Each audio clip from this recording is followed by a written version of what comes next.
Reed Sheppard had arguably the best game of his career against Miami the other day. 23, 14 assists, 4 steals on great efficiency, and he started the game off doing one of the most valuable things that he brings to this Houston Rockets offense, which is the catch and shoot three-pointers, and he will spot up from well beyond the line, and I think the catch and shoot threes are probably the third most important thing that Sheppard brings, the raw floor spacing.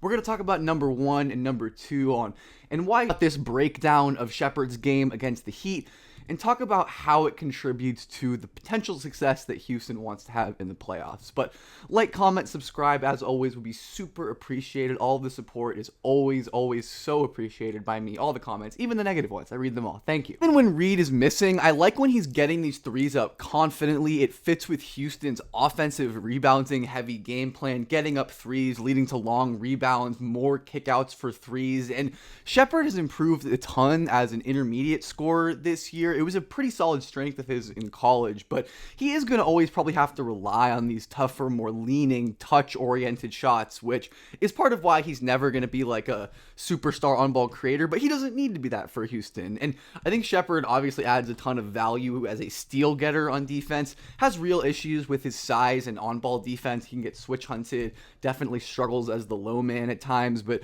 man, are his hands absolutely incredible, lightning quick stuff. And Reed Sheppard is such a good pull-up shooter this year. I think this is probably number 2 in terms of the main 3 things that Sheppard brings to the Rockets. His pull-up three-point shooting is so important for this team because it just severely lacks creation, especially with Fred VanVleet's sideline. VanVleet wasn't even a super efficient pull-up shooter last year, but he was so critical to that offense because these shots are good for offensive rebounding chances, they're good for avoiding turnovers, and Sheppard is great at them. 38% on all pull-ups, 34.2% on pull-up threes for Reed Sheppard, and some of these other categories like a running jump shot, running pull-up jump shot, step back jump shot boost the percentage a little bit. And obviously, if you make more shots, you're more likely to win games, but there's a great stat I like, team stat win rate, which is for pull-up effective field goal percentage.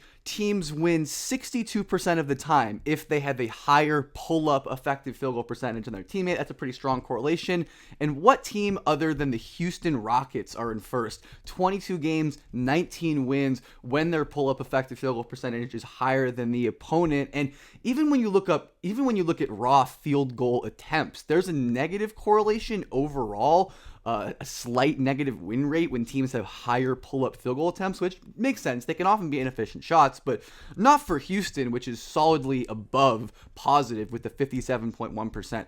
And this was also a similar trend with these 2 metrics both last year with VanVleet, 60% win rate leading in pull-up field goal attempts, and the win rate leading against, and 75.9% when they win the efficiency battle. So Reed really helps out the Rockets specifically with his pull-up jumpers and his shooting gravity in general. Khalil Ware messes up the 2-man defense. Sheppard cashes the 3 and he finishes the play. His floor spacing obviously opens up a ton for Kevin Durant and Şengün, and I love when teams use great spacers as screeners. I've talked about this plenty on the channel where Reed Sheppard ghosts for Durant out to the wing and he has him wide open if he passes the ball, but Sheppard is still able to make a play on the closeout. Great floater. Like I said, improved a lot as a short mid-range guy. 3.1 attempts versus 2.7 per 75, and way up in terms of that efficiency. Up in terms of efficiency everywhere, aside from at the rim as a sophomore, which he's never going to be an elite or a dominant scorer at the rim anyways. That's just not his game. He's always, I think, going to be more of a secondary driver on offense. He can kind of get there when he's in these rare isolation situations. He doesn't get a ton of space, and he has to work pretty hard, use his footwork, use his handle, and scoop the ball under and get kind of a ticky-tack foul call right there. But again, this isn't really Reed Sheppard's job to isolation advantage creator. It is his job to be a demon off-ball player, which is exactly what he is. And he's a perfect fit to kill this Miami. It looks like a 1-3-1 zone, but I've heard this called a tandem 2-3, which is just these defenders stacking, but they can get back to a 2-3. It's a Steve Kerr term, I believe, or at least I know the Warriors do it a lot. But you can see this tandem 1-3-1 where, you have this kind of defender in the middle, you have your backline defender, the corners are wide open as generally happens against that zone, but it also is vulnerable to collapsing on that middle player. And when your middle player is Kevin Durant, that collapse is going to happen. Sheppard's decisive attacks into the paint, hits that floater, doesn't waste any time or any steps, and that confidence attacking off the catch really wasn't there for him as a rookie, at least not consistently, but it's been there in the second year. And man, he has crazy deep catch and shoot range as well. That shooting range is a critical trait for Reed Sheppard, just because he's not the tallest or longest player, and shooting over contest might be a bit more challenging, but Sheppard has the range to just shoot far away. And I liked this set against, or this quick little fight, it's not really a set, just more of a little flare back to the corner to expose, once again, the open corners of this tandem 2-3. Reed gets a good look at three, and again, creates offensive rebounding chances. Şengün ends up getting fouled. Getting these threes up are generally good, especially for a team like Houston. And Reed is a great, just connective tissue passer. He's not going to necessarily beat Davion Mitchell off the catch cleanly, create to the rim, but he is going to not turn the ball over. He finds Şengün sealing deep in the paint, and he ends up scoring on Adebayo deep. So Sheppard really good at helping stars get their offense. I think that's why he's so valuable on a team like Houston with two stars who aren't the greatest in terms of like isolation separation creators, especially Durant at this stage of his career. But I think the most important thing that Reed Sheppard brings to this team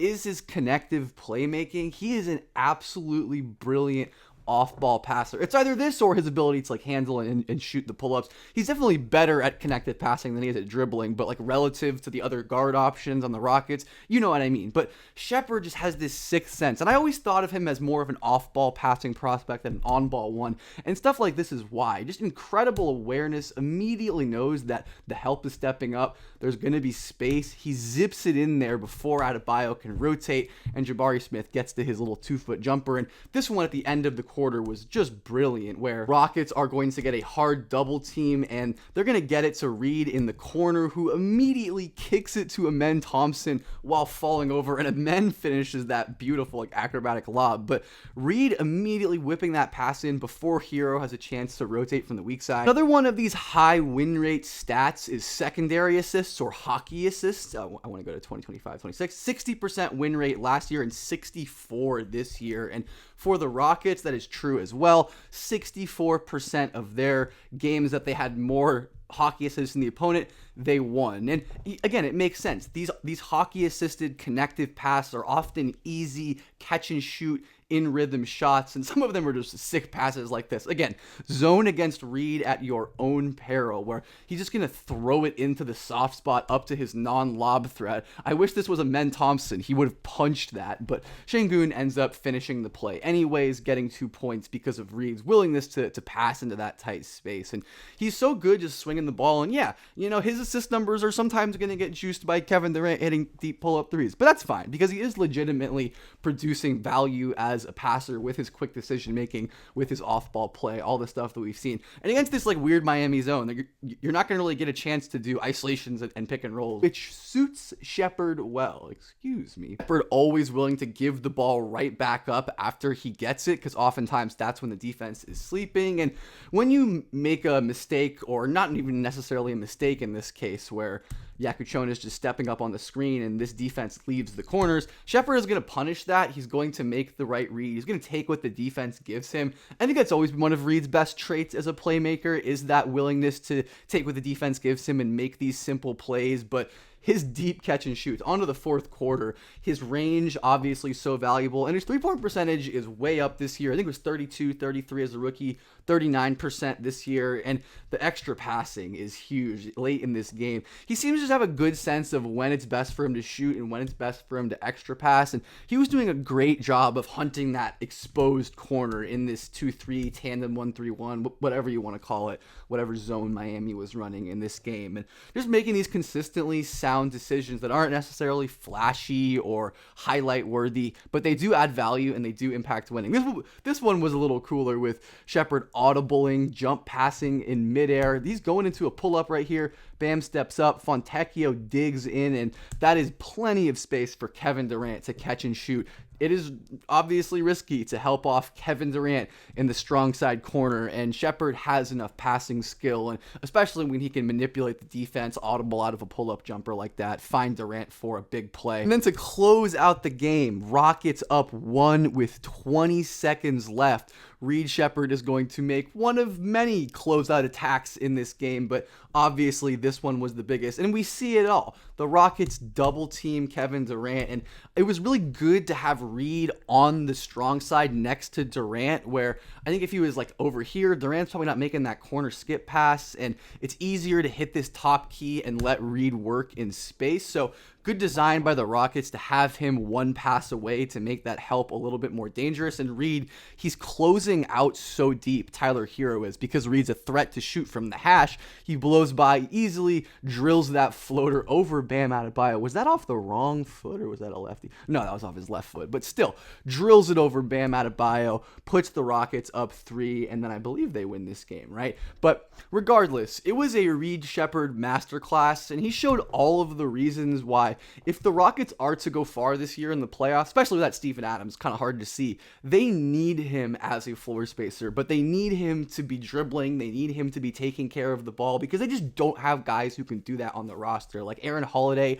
your other best option for like a true point guard. I don't think Durant is a viable like lead on-ball creator at this stage in his career. Şengün, that's not his game necessarily. So Sheppard as that, not only that combination of like the connective tissue passing and the creation is going to be key for the Rockets. But I think Reed is progressing really nicely in his second season in the NBA. I never thought of him as like a future all-star level player, but whatever the tier just below that, I think he will be a very impactful starter on good teams for a lot of years. But let me know what you think about this video, about Reed, and let me know in the comments how you're feeling about the Rockets overall this season. But likes, comments, subscribes would always be appreciated, and see you later.